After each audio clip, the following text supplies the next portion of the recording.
welcome to Winterfest 2022. It's great, and today we're gonna learn about comics and animation with one of my friends, Aaron Schmidt, who's very nice and accepted to come here. Yeah, I did. I'm here. I'm excited, but also kind of a little nervous. Aren't we all? True. Tell us about yourself, Aaron. What's your deal? So my name is Aaron Schmidt, and I am a Canadian artist and animator.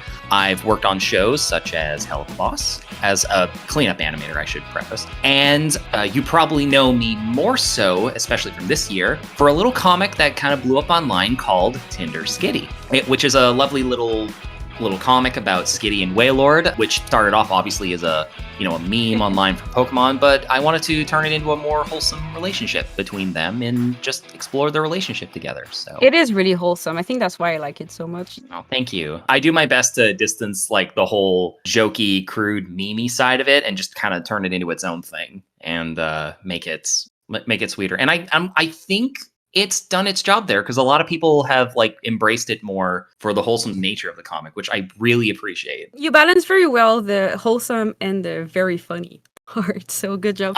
I'm glad because the funny part, I think I know what you're talking about. That just came from a need to explore more styles and expressions with it because I had a pretty consistent style with the characters originally, but I also have this love of drawing insane expressions.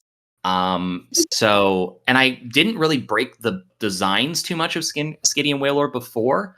So I decided to take like a bit of a shot in the dark and just kind of draw them all insane looking and over the top. And I am so glad people have embraced the kind of insane, creepy expressions I've given them. I also thought about that sometimes, but do you think that people embraced it because at first you were a bit more careful with the design so that people could actually like assimilate what the design is? I think so, yeah. Just so that people have a good framework and idea of the characters first before, I break them. Kind of like, set the rules up before breaking them kind of philosophy. Oh, I think that's a good advice. I'm going to write it down. We haven't even got to the questions yet. Set the rules before you break them. I did learn that from, actually, I should probably draw them. I should draw Skitty Cute first before drawing her with like the creepy expressions next. I learned it from a teacher one time, my life drawing teacher. And since we are in the holiday seasons, I mean, we're not now, but we will be. Very soon, you're going to hear a lot of ho, ho, ho's, but I mean, knowing the time now, it might as well be Christmas. Yo, it snowed yesterday for the first time. I know, it's so weird and bizarre. It gave me so much strength and fuel. Like, I got shit done so much yesterday because, I don't know, snow makes me happy and productive. Okay, so snow does make me happy in a certain way too. But the thing that scares me the most during winter is ice. It does scare me too. That's the only part I don't like about winter. Get rid of the ice, and I'm happy with the snow. Like I'm perfect because. Well, aside from the ice and the snow being evil, do you have a favorite like holiday tradition? Holiday tradition? Oh yeah. So I'm old school with my my holiday traditions for the season, in so much that I love a good marathon of specials to watch. I love like the Christmas specials. Yeah, like Christmas specials. I thought it was the only one. People usually don't like them, and I'm like, I love them. What? Who doesn't like a good Christmas special? I'd take a good Christmas special. Boring people. Look, they're cheesy. A lot of times they're cheesy, they're tacky, they have like very campy messages to give, but like at the same time, that's kind of the point of it. They're supposed to be sweet and lovely and kind of spreading a little positivity with them. I don't know why people, feel weird about that or can't like suspend their disbelief with like a little bit of campiness. I haven't had much of an opportunity for the longest time to enjoy a Christmas special until the last few years, actually, because I'm in Montreal. I'm not used to. I've lived here for 10 years, but I'm not from here. But I did learn about one tradition every year that happens on Christmas that I now am addicted to, and I can't stop. Is it Ciné-Cadeau? It's Ciné-Cadeau, yes. Yeah, I dig Ciné-Cadeau. Watching all the 10-10 and Asterix specials. Yeah, Lucky Luke, Le Dalton. They also had the they also have the new animated Dalton cartoon. I like it. It's not bad. Yeah, it's pretty good. I think it's cool. I think it's Toon Boom animated. I think it is. I figured as much. It's gotten so much to the point now that my girlfriend and I, whenever we watch it, we can't help but sing the Cleopatra song every time it comes on. Of course. Yeah. Freaking lion. when the lion starts singing, it's great. It's perfect. Oh man, that's Ugh. cool. Yeah, I dig Cinekedo a lot. This is one of my favorite questions to ask because no one holds their pencil the same way and no one has the same results. Do you Okay. notice a change depending on how you hold your pencil? I sensed that this was going to be like a very like interesting question to posit, and I wanted to answer it as interestingly as possible. Oh no. However, I feel like I have the most basic of answers for it. Like because I have one standard way that I draw all the time.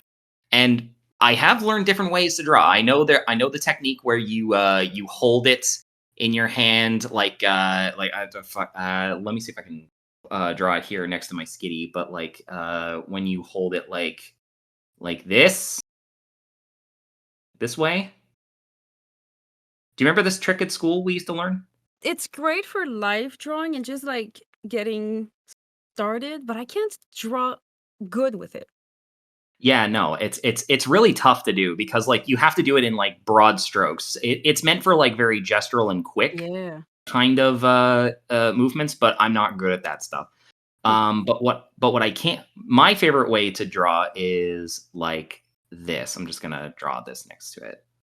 There we go. Oh, I messed up that hand a little bit, but I hope you see what I got here. Of course I do. Yeah, so that's my usual way to draw with a pencil. And that's usually the way I've drawn it both with a stylus and a pencil actually. I'm so used to this way. I haven't experimented or changed much with it. I have dabbled a few times, but like the best answer I could probably give is like if I've changed it to say holding it in my other hand, which I've done a couple times as like a trick to see how it does. I do it for Um, brainstorming a lot. It helps. It's really good for brainstorming, and it's good for kind of like trying to understand just how much your motor skills are kind of a huge intrinsic part of the drawing experience, I feel, because it's so ingrained in you that like you can't fathom just how long and how much work and effort has gone into utilizing just one hand's worth of like effort to draw something. Because like the moment you put it in the other hand, which you're not as good at drawing with usually, You pay attention to something else. you pay attention to something else, or you realize, oh no, wow, this is like night and day. Yeah. this is insane. Like you think it would be transferable between hands, but it's like nope. That's just how that's just how secondhand memory. What's the word I'm looking for? That's how muscle memory works. Yeah, Yeah, muscle memory is the best word for it. But yeah, I hope that's a subsequent. I hope that's a decent enough answer. It is a decent enough answer. Okay. This is one of my favorite questions. Making mistakes is part of an artist's journey. Is there one that you learned from in the past? Like a stupid thing you did that you learned from? Yes, I'm prepared for this answer, 100%. Oh yes. Oh yeah, believe me. The one thing that the biggest mistake I've ever made in my life was to overwork myself more than I needed to. Because this is the problem that we all learn early on with our disciplines getting into art, is that yes, hard work and consistency are important, but one thing we don't often learn when we're young and growing up is how to moderate that with living like a healthy, decent life at the same time. I don't know about most people. Hopefully, that's becoming more understandable now with artists growing up, but I don't think it is. Personally, when I was growing up, all the artists I admired and grew up with, and all the big like creative people that We had really bad influences. Yeah, we did. I'll say it right there. Yeah, and a lot of them, like you know, and it pops up in different ways. Nowadays you hear it as like the Sigma grind mindset or whatever, but like when I was growing up, a lot of it was just do hard work all the time, spend all your time drawing, never do anything else other than drawing. I hated that. I had this motivated into me by like not just artists, but like spoken word artists, some comedians I liked in the past, even certain writers and illustrators.